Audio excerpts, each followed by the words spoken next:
Hey everybody, this is Jackie. In the next module, we will be making sculptures. So in this lecture, we will identify different types of sculpture. We'll also review some of the key vocabulary terms that will help you as you begin to make three-dimensional art. Let's start with the very basic distinction. This is a shape. It is a flat, enclosed space. When this shape becomes three-dimensional, that is, when it has height, width, and depth, it is a volume. So far, we've been making two-dimensional works, but we are about to embark on making three-dimensional objects. How are three-dimensional works different from two-dimensional works? When you are making a three-dimensional work, it will exist in a three-dimensional world. Two-dimensional works live in our three-dimensional world. Making a three-dimensional form can be harder than making a two-dimensional form because there's a whole other dimension to consider. But at the same time, working with tangible materials might be easier for some of you. You will be working in real space, instead of attempting to conjure or render space as you might in a drawing or a painting. Within the world of real spaces, there are many different types of sculpture. A sculpture that is in the round presents very different challenges to the sculptor compared to a relief sculpture.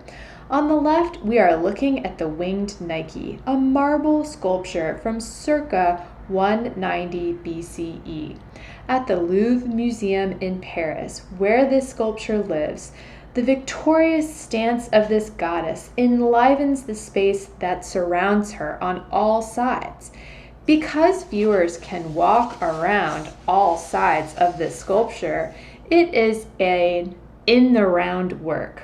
By contrast, this low-relief sculpture on the right is affixed to a flat background.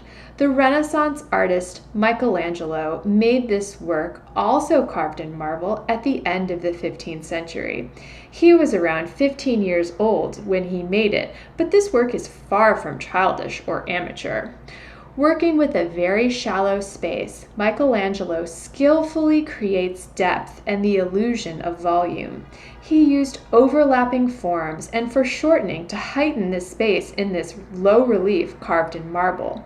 A high relief sculpture would also be affixed to a background, but the work would project much farther from the stable backing.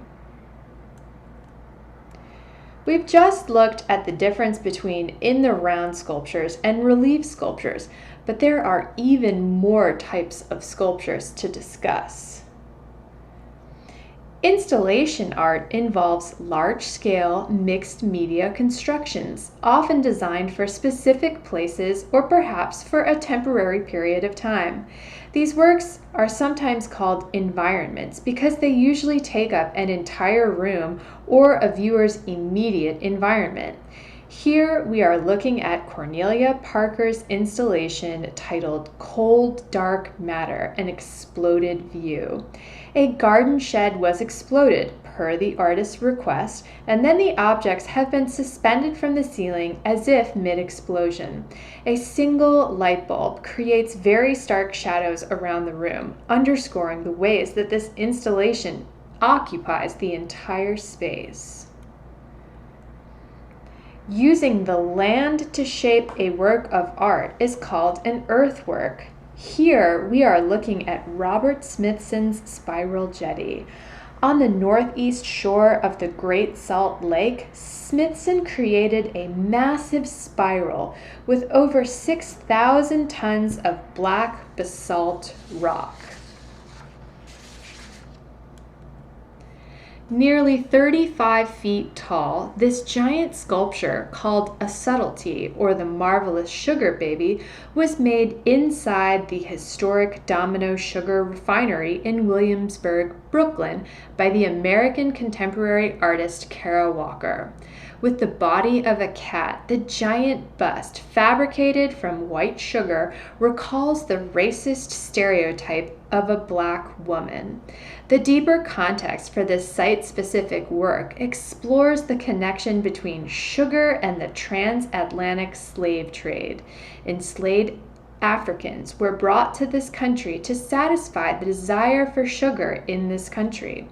This work was made for this location, breathing temporary life into the former factory space in the Brooklyn borough of New York City before it was demolished to make way for a public park.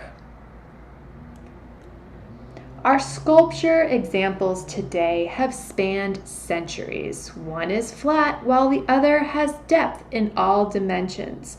One was made for a specific location. One was made for a brief period of time. There are all sorts of things to consider when considering sculpture.